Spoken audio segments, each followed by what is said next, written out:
राधा राधा, यही सत्य, यही सार्थक, और सब मिथ्या, सब मिथ्या। अर्जुन जी राजस्व यज्ञ में एक चींटे को देखा, उसकी एक टांग टूटी हुई, 3 टांग केवल लड़खड़ाता हुआ एक छोटा सा अन्न का टुकड़ा बड़ी मेहनत से ले जा रहा है। तो अर्जुन जी देखकर भगवान से कहा कि देखो श्री कृष्ण, क्या इस जीव को कभी सुख मिलेगा जो एक अन्न का मुंह में टुकड़ा बड़ी मेहनत से, 3 टांग केवल, चींटे की टांग वैसे ही बहुत हल्की होती है और एक टूट गई थी, 3 से घसीट रहा था, इसे कभी सुख मिलेगा? तो भगवान ने कहा अर्जुन तुम्हें पता है ये 14 बार इंद्र बन चुका है, 14 बार इंद्र बन चुका है ये जो चीटा है। अब आप सोचो इंद्र बनने के बाद ये क्या यहाँ के पदों की महिमा, क्या यहाँ के भोगों की महिमा। कोई कभी भोगपति बनता है, कभी खाकपति बनता है। यहाँ की इच्छा करना, हे भगवान मेरा ये काम बन जाए, आग लगे काम में। भगवान तुम हमारे चिंतन से न जाओ, बस इतनी बात। सब विश्राम यही है, सब आनंद यही है, सब ज्ञान की पूर्ति यही है। सनकादि परम ज्ञानी महात्मा हरिश शरणम हरिश शरणम। भगवान शंकर कोई साधक थोड़ी है, लेकिन भगवान की लीला कथा कहते रहते हैं, निरंतर नाम जप करते रहते। जिस मनुष्य ने ये बात पकड़ ली कि भगवान का स्मरण ही सत्य, वो जीत गया, और नहीं तो सब हार गए। हम लोग भगवान को साधन बना लेते हैं तो प्रतिष्ठा, वैभव, रुपया इष्ट हो गया, और इष्ट जो है वो साधन बन गया। भगवान को साधन बना लेते हैं, साध्य बना लेते हैं संसार को, जबकि प्रारंभिक साधना यहीं से है, इस अपने संसार को जितना तुम्हारे पास है उसे साधन बना लो और भगवान को साध्य बना लो। छोड़ो, ज्यादा ज्ञान ध्यान की जरूरत नहीं है, सब ज्ञान ध्यान माया के एक चपेट में बह जाता है। भगवान का स्मरण, बस एक बात पकड़ लो कि मुझे भगवत विस्मरण ना होने पावे। और हम आपको बताएं, नाम जपते जपते क्षमता आती निरंतर नाम जपने की, नहीं तो मन व्याकुल हो जाएगा, नाम जप निरंतर नहीं कर पाएगा, क्षमता आती है। अब कैसे तुम्हें बताएं, अपने लोग ऐसे अभ्यास किए, लेटे हैं बस नाम चला, फिर नहीं चैन पड़ रहा, फिर बैठ गए, फिर लेटे हैं, कभी बेहोश हो गए नींद में तो बात अलग, नहीं रात दिन उसी में, तब वो नाम की क्षमता आती है। उठते बैठते मंद मुस्कुराते हुए भगवान की स्मृति चल रही। तुम लोग थोड़ी देर माला जपे, इसके बाद छोड़ दिए, अंदर से बिल्कुल छोड़ दिए। अब जो मन आया सो अंदर के, वो ऐसे नहीं होता। हमने इसीलिए माला प्रधान नहीं रखी। नाम साधक को कभी प्रेरित करते हैं कि आप माला ही लेकर करें। अंतर की वृत्ति, 11 माला किया, इसके बाद टांग दिया खूंटी पे माला, और अंतर की वृत्ति छोड़ दी, तो तुम्हारा भजन किस काम का? भजन का मतलब है सतत, निरंतर, अव्यावृत, अखंड। वो चलेगा अंतर की माला से। ये जिम्मेवारी भगवान को दे दी हमने कि गिन लेना, कितने हुए, जितनी जरूरत हो उतने गिन लेना, और जब जरूरत हो जाए कि पूरी हो गई तो मिल लेना। हम अर्जा जप रहे देहाती आदमी, हम तुम्हारे गणना वणना के चक्कर में नहीं पड़ेंगे कि भाई 21 माला है, 11 माला। अर्जा एक भी श्वास खाली न जाने देंगे, बस इतना हमारा प्रयास रहेगा। और इस पर कृपा कर दो तुम कि हमारी श्वास वृत्ति आपके सुमिरन से खाली न जाए। बस ये मस्ती की बात कह रहे हैं, बस इतना ही पकड़ना, कुछ नहीं पकड़ना। एकांत छत में निकल जाते थे, बैठे एकांत कोने में, निरंतर चल रहा है नाम मन। कभी कभी मन की एक वृत्ति होती है, चलो संसार में चले, उसी को मारना है, चलो ये भोग भोग ले, उसी को मारना है। अब मन नहीं लग रहा, बिल्कुल मन नहीं लग रहा, फिर भी हम शुरू है अपने नाम में। वो क्षमता बढ़ रही है आपके अंदर, भागवती क्षमता बढ़ रही है। अनजाने में आप महाबली बन रहे हैं। काम, क्रोध, लोभ, मोह, मद, मत्सर, वही भागवती क्षमता, उनसे जीतने की आपको। साधक इस बात को देख ही नहीं रहा है, वो अपने समय को व्यर्थ गवा रहा है। सोचो, आपको 10 वर्ष हो गए, किसी को 20 वर्ष हो गए, क्या आपके अंदर की क्षमता बढ़ी? आप अंदर देखो। क्षमता का मतलब नाम सहन करना, नाम जब करना। आप खिलवाड़ मत समझो। नाम जब कर रहे हैं, 4 घंटे सह गए, अभी 20 घंटे बकाया है। 10 घंटे सह गए, 10 घंटे से लगातार नाम चल रहा, आप विचलित नहीं हुए तो सह गए 10 घंटे का। जब अभी आपके 14 घंटा बकाया है, 24 घंटे जब बेहोश हो गए तो बेहोश हो गए। ऐसी व्याकुलता पैदा होती, करके देखना, आनंद की बात नहीं, भरभराता है मन। जब उसको दबाओ ना चारों तरफ से घेर के नाम में, तो व्याकुल होता है मन। कमरे में नहीं बैठने देगा, निकल करके बालकनी में खड़ा कर देगा। राधा राधा राधा राधा, नेत्र अपनी तरफ भागेंगे, इंद्रियां अपनी तरफ, व्याकुलता सहन करो, उसको बढ़ाओ समय अंदर से अंदर चिंतन का। यही सार है, नहीं तो सब बेकार है, सब मजाक है। माया हमें मजाक बना दिए, भगवान का विस्मरण करा के इतना अमूल्य मानो जीवन, और हम व्यर्थ कर दिए। कोई 30 का है, कोई 40 का, क्या हासिल हुआ? ये तो कृपा कहो कि धाम में पड़े हो, अगर धाम में ना हो तो तुम्हारे पास है क्या? क्या है? साधक के पास बल होता है चिंतन बल। श्री हरिवंश नाम बल लहो, अपने मन भाई सब कहो, राहो शरण हरिवंश की। कि अगर अभी आपको चलो, तो आप बिल्कुल तैयार हो इस संसार से जाने के लिए, मृत्यु को बिल्कुल स्वीकार किए हो, ये हमारी तैयारी है। अभी चलो, अब सोचो अभी शाम के मरेंगे, क्या तैयारी तुम्हारे पास? तुम्हारे पास है विश्वास कि शाम तक तुम भगवान के चिंतन से अलग नहीं होगे? धोखा हो जाएगा। और अगर निरंतर भजन चलता है तो तैयार है, अभी आ जाओ, चाहे कभी आ जाना, हम बिल्कुल तैयार मिलेंगे। जैसे हम कहते हैं अटैची हमारी तैयार रहती, क्यों? हमारा समय तैयारी में फिट, हमारा कुछ नहीं है, कुछ नहीं है, बिल्कुल फ्री ऐसे है। 1 रुपया नहीं है, एक भी व्यक्ति नहीं, गुरु भगवान की कृपा से एक व्यक्ति नहीं है हमारे पास। आपको लग रहा होगा हमारे जो हमारा तिजोरी है उसमें एक भी फोटो नहीं है संसार की, एक भी रुपए की प्रियता नहीं है। ये हम बैरागी की बात नहीं कहते, गुरु प्रसाद की कहते। और कहीं ऐसे अंगूठा या दस्तखत की जरूरत नहीं, बिल्कुल तैयार अटैची है, अभी बुलाओ अभी चलो, मालिक हमारा कोई है नहीं आपके सिवा। और जब है नहीं तो चिंतन जाएगा कहां? कहां चिंतन जाएगा? ऐसे नहीं है चिंतन कि अब किसी की तरफ जा रहा है, ऐसे नहीं है, ऐसे नहीं। हम चाहने वाले कि आ जाओ फिर किसी और, एक चाहत जीवन भर। नाटक ये सब चल रहा है माया का, चाहत केवल एक प्रीतम से। अभी बुलाओ अभी तैयार है, तो आप तैयार हो मरने के लिए? जीने के लिए तैयार हो, जीने की आशा में प्रभु से मांग कर रहे हो, भोगों की, वस्तुओं की, पद की, प्रतिष्ठा की। और मृत्यु लोग है, जानते हो मरना पड़ेगा, और मरने की तैयारी नहीं कर रहे। करो, ये हम हृदय का सत्संग तुमसे कर रहे हैं, मरने की तैयारी कर। फिर देखो तुम्हें क्या अच्छा लगता है। जब तुम्हारा मन कहे कि ऐसा होता तो मर जाते, तो उसी समय सूत्र डालो। नारायण स्वामी कह रहे 2 को ना भूलो, एक मृत्यु को, एक भगवान को। जब मन कहे अगर ऐसा खाने को होता, अगर खाने के पहले मर गए तो राधा राधा राधा राधा राधा। धोखे का जमाना है ये सब, बिल्कुल हमें भरोसा नहीं। प्रवचन के बाद पानी पी पाएंगे कि नहीं, कोई भरोसा नहीं। मृत्यु लोग, भयावह लोग, केवल भगवान का स्मरण। तो अपनी चिंता छोड़ो, अपनों की चिंता छोड़ो, केवल भगवान की चिंता करो। सार बात तुम्हें बता रहे, कुछ नहीं करना। भगवान को न फूल चाहिए, न फल चाहिए, न इत्र चाहिए, न सोना चांदी चाहिए।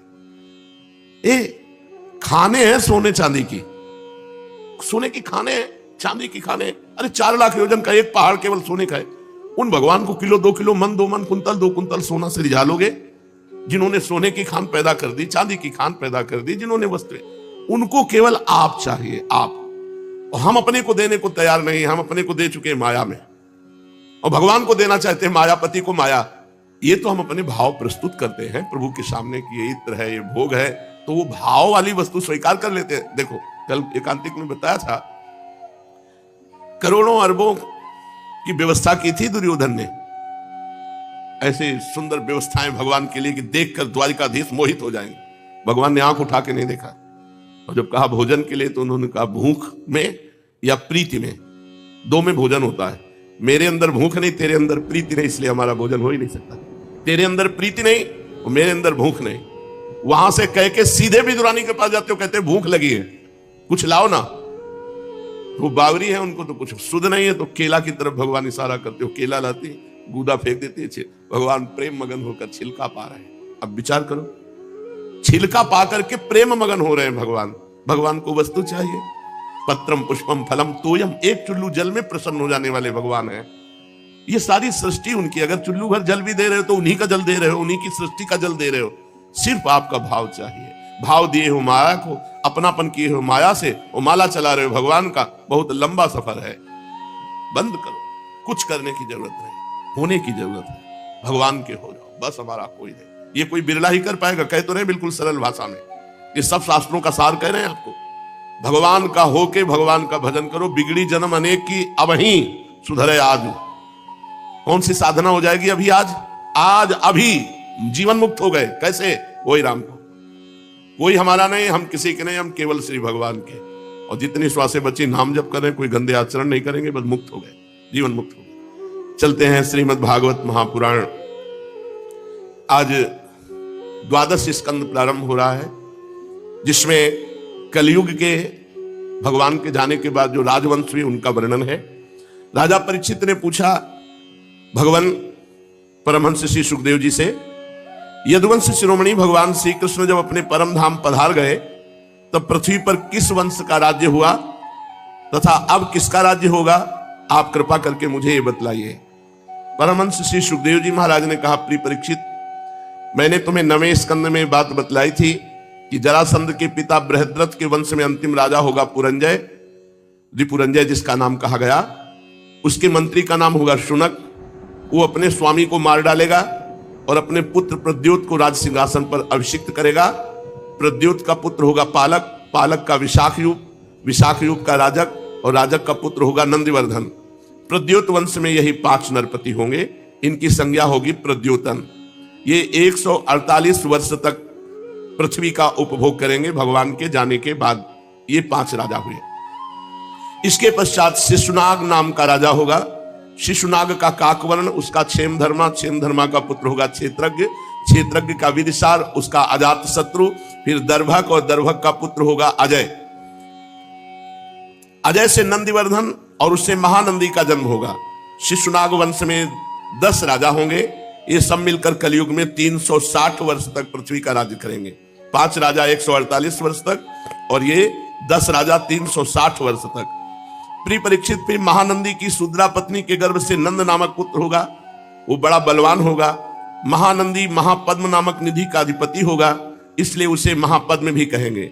वह क्षत्रिय राजाओं के विनाश का कारण बनेगा। तभी से राजा लोग प्रायः अधार्मिक हो जाएंगे। महापद्म पृथ्वी का एक क्षत्र शासक होगा। उसके शासन का उल्लंघन कोई भी नहीं कर सकेगा। क्षत्रियों के विनाश में हेतु होने की दृष्टि से उसे दूसरा परशुराम ही समझना चाहिए। उसके सुमाल्य आदि 8 पुत्र होंगे। वे सभी राजा होंगे और 100 वर्ष तक इस पृथ्वी का उपभोग करेंगे। कौटिल्य, वात्स्यायन तथा चाणक्य के नाम से प्रसिद्ध एक ब्राह्मण विश्वविख्यात नंद और उनके सुमाल्य आदि 8 पुत्रों का नाश कर डालेगा। उनका नाश हो जाने पर कलयुग में मौर्यवंशी नरपति पृथ्वी का राज्य करेंगे। वही ब्राह्मण जिसका नाम चाणक्य, कौटिल्य, वात्स्यायन है, वो पहले चंद्रगुप्त मौर्य को राजा के पद पर अभिषिक्त करेगा। चंद्रगुप्त का पुत्र होगा वारिसार और वारिसार का अशोकवर्धन। अशोकवर्धन का पुत्र होगा सुयश, सुयश का संगत, संगत का शालिशूल और शालिशूल का सोम शर्मा, सोम शर्मा का शतधन्वा, शतधन्वा का पुत्र बृहद्रथ। कुरुवंश विभूषण परीक्षित। मौर्य वंश के 10 नरपति कलयुग में 137 वर्ष तक पृथ्वी का उपभोग करेंगे। बृहद्रथ का सेनापति होगा पुष्पमित्र शुंग। वो अपने स्वामी को मारकर स्वयं राजा बन बैठेगा।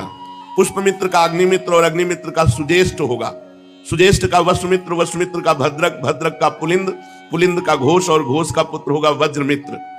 वज्रमित्र का भागवत, भागवत का पुत्र होगा देवभूति। शुंग वंश के 10 नरपति 112 वर्ष तक पृथ्वी का पालन करेंगे। परीक्षित, शुंगवंशी नरपतियों का राज्यकाल समाप्त होने पर यह पृथ्वी कर्णवंशी नरपतियों के हाथ में चली जाएगी। कर्णवंशी नरपति अपने पूर्ववर्ती राजाओं की अपेक्षा कम गुण वाले होंगे। शुंगवंश का अंतिम नरपति देवभूति बड़ा ही लंपट होगा। उसे उसका मंत्री कर्णवंशी वसुदेव मार डालेगा और बुद्धि बल से स्वयं राज्य करेगा। वसुदेव का पुत्र होगा भूमित्र, भूमित्र का नारायण, नारायण का सुशर्मा, सुशर्मा बड़ा यशस्वी होगा। कर्णवंश के 4 नरपति कर्णवायन कहलाएंगे और कलयुग में 345 वर्ष तक पृथ्वी का उपभोग करेंगे। प्रिय परीक्षित, कर्णवंशी सुशर्मा का एक शूद्र सेवक होगा बलि। वो अंध्र जाति का एवं बड़ा दुष्ट होगा। वो सुशर्मा को मारकर कुछ समय तक स्वयं पृथ्वी का राज्य करेगा। इसके बाद उसका भाई कृष्ण राजा होगा। कृष्ण का पुत्र श्री शांत कर्ण और उसका पौर्णमास, पौर्णमास का लंबोदर, लंबोदर का पुत्र चिविलिक होगा। चिविलिक का मेघ स्वाति, मेघ स्वाति का अटमान, अटमान का अनिष्टकर्मा, अनिष्टकर्मा का हाले, हाले का तलक, तलक का पुरुषवीर, पुरुषवीर का पुत्र होगा राजा सुनंदन। परीक्षित, सुनंदन का पुत्र होगा चकोर, चकोर के 8 पुत्र होंगे जो सभी बहु कहलाएंगे। इनमें सबसे छोटे का नाम होगा शिव स्वाति। वह बड़ा वीर होगा और शत्रुओं का दमन करेगा। शिव स्वाति का गोमती पुत्र और उसका पुत्र होगा पुरीमान, पुरीमान का मेधाशिरा, मेधाशिरा का शिवस्कंद, शिवस्कंद का यज्ञश्री, यज्ञश्री का विजय, विजय के 2 पुत्र होंगे चंद्रविग और लोमदि। परीक्षित, ये 30 राजा 456 वर्ष तक कलयुग में पृथ्वी का राज्य भोगेंगे। इसके पश्चात अवभृति नगरी के 7 आभीर, 10 गर्दभी, 16 कंक ये पृथ्वी के राज्य करेंगे। ये सब के सब बड़े लोभी होंगे। इसके बाद 8 यवन, 14 तुर्क यहां राज्य करेंगे। 8 यवन, 14 तुर्क राज्य करेंगे। इसके बाद 10 गुरुंड और 11 मौन नरपति होंगे। मौनों के अतिरिक्त ये सब 1099 वर्ष तक पृथ्वी का उपभोग करेंगे। 11 मौन नरपति 300 वर्ष तक पृथ्वी का शासन करेंगे। जब उनका राज्यकाल समाप्त हो जाएगा तब किलकिला नाम की नगरी में भूतनंद नाम का राजा होगा। भूतनंद का वंगिर, वंगिर का भाई शिशुनंदी और यशोदानंदी और प्रवीरक, ये 106 वर्ष तक पृथ्वी का राज्य करेंगे। इनके 13 पुत्र होंगे, सब के सब बाल्हीक कहलाएंगे। उनके पश्चात पुष्पमित्र नामक क्षत्रिय और उसके 10 पुत्र दुर्मित्र का राज्य होगा। परीक्षित वाल्हीक वंशी नरपति एक साथ ही विभिन्न प्रदेशों में राज्य करेंगे। उनमें 7 आंध्र देश के, 7 ही कौशल देश के अधिपति होंगे, कुछ विदुर भूमि के शासक और कुछ निषेध देश के स्वामी होंगे। इनके बाद मगध देश का राजा होगा विश्वस्फूर जी। ये पूर्वोक्त पुरंजय के अतिरिक्त द्वितीय पुरंजय कहलाएगा। ये ब्राह्मण आदि उच्च वर्णों को पुलिंद, यदु और मद्र आदि म्लेच्छ प्राय जातियों के रूप में परिणित कर देगा। इसकी बुद्धि इतनी दुष्ट होगी कि ब्राह्मण क्षत्रियों वैश्यों का नाश करके शुद्ध प्राय जनता की रक्षा करेगा। यह अपने बलवीर से क्षत्रियों को उजाड़ देगा। पद्मवतीपुरी को राजधानी बनाकर हरिद्वार से लेकर प्रयाग पर्यंत सुरक्षित पृथ्वी का राज्य करेगा। परीक्षित ज्यों-ज्यों घोर कलयुग आता जाएगा, त्यों-त्यों सौराष्ट्र, अवंती, आभीर, शूर, अर्बुद, मालव देश के ब्राह्मणगण संस्कार शून्य हो जाएंगे। सिंधु तट, चंद्रभागा, तटवर्ती प्रदेश, कौंतीपुर और काश्मीर मंडल प्रायः म्लेच्छ स्वभाव वाले, संस्कार ब्रह्म तेज से हीन, केवल नाम मात्र के द्विज और म्लेच्छों का राज्य होगा। परीक्षित सब के सब आचार विचार विहीन म्लेच्छ प्राय हो जाएंगे। ये सब एक ही समय भिन्न भिन्न प्रांतों में राज्य करेंगे। सब के सब परले, सिर के झूठे, अधार्मिक, स्वल्प दान करने वाले होंगे। छोटी छोटी बातों को लेकर ये क्रोध के मारे आग बबूला हो जाया करेंगे। ये दुष्ट लोग स्त्री, बच्चों, गौओं और ब्राह्मणों को मारने में नहीं हिचकेंगे। दूसरे की स्त्री को भोगना, दूसरे के धन को हथिया लेना कलयुग में स्वभाव बन जाएगा। सबका स्वभाव पराई स्त्रियों को भोगना, दूसरे के धन को हड़प लेना। ऐसे लोगों की ना बढ़ती देर लगेगी और ना नष्ट होते देर लगेगी। ये क्षण में रुष्ट और क्षण में तुष्ट। इनकी शक्ति और आयुध होगी बहुत थोड़ी। इनमें परंपरागत कोई संस्कार नहीं रह जाएंगे। ये तो बहुत 2500 वर्ष की बात बता रहे हैं, क्योंकि इतने राजा हो गए तो 2500 वर्ष हो गए। अब तो 5000 वर्ष के ऊपर चल रहा है। 4,32,000 वर्ष की आयु कलयुग की है। लोग अपने कर्तव्य कर्म का पालन करना भूल जाएंगे। रजोगुण तमोगुण से अंधे बन जाएंगे। राजा के वेश में म्लेच्छ ही होंगे। लूट घसोट, प्रजा का खून चूसना, ऐसा स्वभाव बन जाएगा। ऐसे लोगों का शासन होगा तो देश की प्रजा भी वैसे ही स्वभाव, आचरण और भाषण वाली हो जाएगी। राजा लोग तो उनका शोषण करेंगे, प्रजा आपस में एक दूसरे को उत्पीड़ित करेंगे और अंततः सब नाशवान, नष्ट। फिर वही आ गया, ये सब लिखा पड़ी है, सब मर गए, मिटिया मिट हो गए, कहीं कोई नहीं। श्री सुखदेव जी कहते हैं, परीक्षित समय बड़ा बलवान है। ज्यों ज्यों घोर कलयुग आता जाएगा, त्यों त्यों उत्तरोत्तर धर्म, सत्य, पवित्रता, क्षमा, दया, आयु, बल और स्मरण शक्ति का लोप होता जाएगा। कलयुग में जिसके पास धन होगा उसी को महान माना जाएगा। लोग उसी को बड़ा आदमी मानेंगे, कुलीन, सदाचारी, सद्गुणी मानेंगे। वही बड़ा माना जाएगा जिसके पास धन है, जिसके पास पावर है। बिल्कुल, जिसके हाथ में शक्ति होगी वही धर्म और न्याय की व्यवस्था देखेगा, चाहे वो घोर पापी क्यों न हो। जो लिखा है वो देख ले, हो रहा है। दाम्पत्य भी रुचिर हेतुर मायैव व्यवहारिके। पहले लड़की की कुंडली देखो, लड़का की कुंडली देखो, गुण मिलाओ, सब। कलयुग में नहीं चलेगा। विवाह संबंध के लिए कुल, सील, गुण की परख निरख नहीं होगी। युवक युवती पसंद कर लिए, बस हो गया। पसंद आए तो ठीक है, नहीं दूसरा कर लीजिए। ये कितना गंदा व्यवहार। युवक युवती पारस्परिक रुचि से ही विवाह होगा। गुण से, कुंडली से, जाति से, कुल से, इससे कोई मतलब नहीं रह जाएगा। व्यवहार में कौन निपुण माना जाएगा?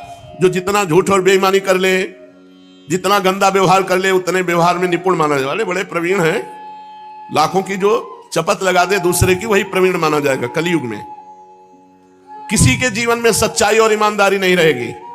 युग धर्म का प्रभाव। जो जितना छली कपटी होगा उतने प्रवीण माना जाएगा। जितना छल कर ले, कपट कर ले, उतने व्यवहार कुशल माना जाएगा।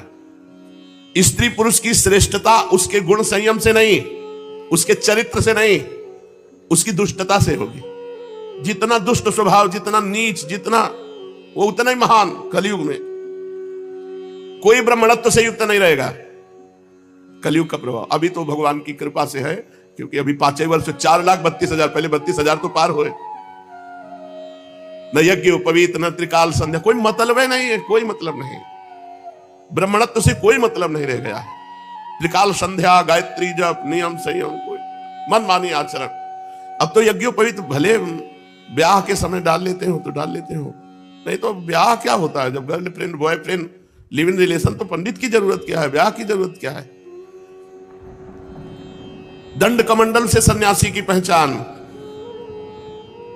और एक दूसरे के चिन्ह स्वीकार कर लो, कोई किसी को बोलने वाला नहीं। जब मनावे जिस आश्रम में प्रवेश हो जाओ, मनावे सन्यासी, सन्यासी से मनावे गृहस्थ, गृहस्थ से मनावे सन्यासी, कोई रोक नहीं, कौन रोक टोक रहा है? बड़ा विचित्र। जो जितना घूस देने में समर्थ होगा उतना ही वो बड़ा आदमी माना जाएगा। लिखा हुआ है भाई, शास्त्र जो कह रहा वही हो रहा है, आप देख लो, वही हो रहा है जो शास्त्र में लिखा है। जो घूस देने में असमर्थ होगा, धन देने में असमर्थ होगा, वही सबसे बड़ा दोषी माना जाएगा। घूस नहीं दे सकता, धन नहीं दे सकता, असमर्थ है तो दोषी है, वही दोषी है। और बहुत बड़ा दोष किए, घूस दे रहा है, धन है, वो दोषी नहीं माना जाएगा। बड़े लोग हैं। सत्य न्याय नहीं मिल पाएगा, पैसे के बल का न्याय होगा। ये कलयुग का प्रभाव है। अब जैसे एक वकील साहब आए, उन्होंने कहा कि हम जानते हैं कि आदमी गलत है, लेकिन हमें वकालत करना ही होगा, हमने पढ़ा इसीलिए, तो हम उसको जिताएंगे। भाई ऐसा तो नहीं होना चाहिए। क्यों जिताओगे? जब जानते हो गलत है तो क्यों जिताओगे? बोले हमारे को पढ़ाया इसीलिए जाता है, पैसा। तो अगर तुम्हारी बहन के साथ कोई बलात्कार किए हो और जानते हो तो उसका मुकदमा लेकर के उसे जिता सकते हो? चुप हो गए। जिता सकते हो, जानते हो गलत है, अब जिताओ। नहीं जिताओगे, क्यों? क्योंकि मेरी बहन है। अगर किसी और की बहन है तो आप जिता सकते हो। फिर आपकी पढ़ाई लिखाई धूल है। किस काम की पढ़ाई लिखाई? पढ़ाई लिखाई तो इसी बात की वकालत की थी कि दुष्टों को दंड दिलाया जाए और निर्दोषों को मुक्त कराया जाए। हमारी समाज की व्यवस्था तभी। पर कलयुग का प्रभाव, रुपए के आगे ज्ञान विज्ञान काम नहीं करेगा। जहां वो अटैची गई 10 लाख की, तो सब ज्ञान विज्ञान और प्रवचन एक तरफ हो जाएगा और 10 लाख दिखाई देंगे। और जो बोलचाल में जितना बाचाल होगा उसी को पंडित कहा जाएगा। पंडित तो सोई जो गाल बजावा, जितना प्रवीण हो बोलने में उतना ही वो विद्वान माना जाएगा। असाधुता या दोषी किसे माना जाएगा? जो गरीब होगा। गरीब होगा, गरीब होना एक बहुत बड़ी असाधुता, दोषी की पहचान मानी जाएगी। विवाह के लिए शास्त्र इनकी जरूरत नहीं पड़ेगी, एक दूसरे की स्वीकृति ही पर्याप्त है। स्वीकृति मात्र से पर्याप्त है। शास्त्र विधि विधान संस्कार की कोई आवश्यकता न समझी जाएगी। स्नान की जरूरत नहीं पड़ेगी, बस बाल काढ़ लिए, मुंह में चिकनाहट लगा लिए, कपड़े पर लत्ते से लैस हो गए, यही समझा जाएगा स्नान। ऐसा हो भी जाए। लोग दूर के तालाब को तीर्थ मानेंगे और निकट के गंगा आदि तीर्थों को तीर्थ नहीं मानेंगे। दूर के तालाब को तीर्थ मानेंगे, नजदीक के गंगा आदि तीर्थों को तीर्थ नहीं मानेंगे। माता पिता की उपेक्षा करेंगे, माता पिता का अपमान करेंगे, वही हो रहा है। सिर पर काकुल बाल रखाना ही सुंदरता मानी जाएगी। शरीर के सौंदर्य का चिन्ह होगा बाल। जीवन में सबसे बड़ा पुरुषार्थ होगा इन प्रकार पेट भर ले, बस यही पुरुषार्थ होगा। जो जितनी ढिठाई से बात कर सके उतना ही वो सच्चा माना जाएगा। योग्यता चतुराई सबसे बड़ा लक्षण होगा। मनुष्य अपने कुटुंब का पालन कर ले वही प्रवीण माना जाएगा, चाहे धर्म से चाहे अधर्म से। अगर कोई दान पुण्य भी करेगा तो अपने यश के लिए करेगा, खूब नाम हो जाए, इतना दिया, यहां गए, इतना किया, छपाया यूट्यूब में। ऐसे सारी पृथ्वी में दुष्टों का बोलबाला हो जाएगा। राजा का कोई नियम नहीं रहेगा। नीच स्वभाव के अत्यंत निर्दयी क्रूर राजा होंगे। लोभी इतने होंगे कि उनमें और लुटेरों में कोई अंतर नहीं माना जाएगा। प्रजा की पूंजी छीनना, दूसरे की पत्नियों को हड़प लेना, यह सब कलयुग में। प्रजा पहाड़ों और जंगलों में भाग जाएगी, किसी तरह बीज गुठली फल फूल खा करके अपना पोषण करेगी। कलयुग में कभी वर्षा नहीं होगी, सूखा पड़ जाएगा, तो कभी कर पर कर राजा के द्वारा लगाया जाएगा, कभी इतनी वर्षा होगी कि अन्न नहीं हो पाएगा, कभी कड़ाके की सर्दी पड़ेगी, पाला पड़ेगा, कभी आंधी चलेगी, कभी गर्मी पड़ेगी, कभी बाढ़ आ जाएगी। कलयुग में प्रायः ऐसे ही से प्रजा पीड़ित रहेगी। लोग आगे चलकर ऐसी परिस्थिति आएगी कि भूख मिटाने के लिए भोजन नहीं मिलेगा, प्यास के लिए पानी नहीं मिलेगा। आज जैसे लिखा है 4 वर्णों की मर्यादा नहीं रह जाएगी, तो नहीं रह गई। जैसे लिखा है ब्याह के लिए पंडित या शास्त्र की आज्ञा की जरूरत नहीं, मनोनीत, मन में हमने चयन कर लिया, चयन कर लिया, चयन कर लिया, हो गया। भूख प्यास के लिए लोग तड़पेंगे, मरेंगे आगे जो समय। इसीलिए कर ले अभी भजन, अभी भजन कर लो। कलयुग है और आगे आएगा तो देख लेना। ऐसे ऐसे रोग होंगे कि कोई नहीं बचेगा कि जिसके रोग ना हो। देख लो, हमने कैंसर का नाम कभी सुना नहीं था अपने समय में। अब कैंसर ऐसे हो रहा है जैसे जुकाम बुखार, ऐसे कैंसर फैल रहा है। कलयुग में मनुष्यों की परम आयु रह जाएगी 30 वर्ष।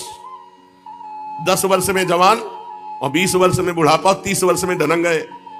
30 वर्ष आगे चल करके आयु आएगी, 30 वर्ष में सब हो जाएगी पूरी जिंदगी का खेल। जितने में अभी जवान होते हैं उतने में सब हो जाएगा।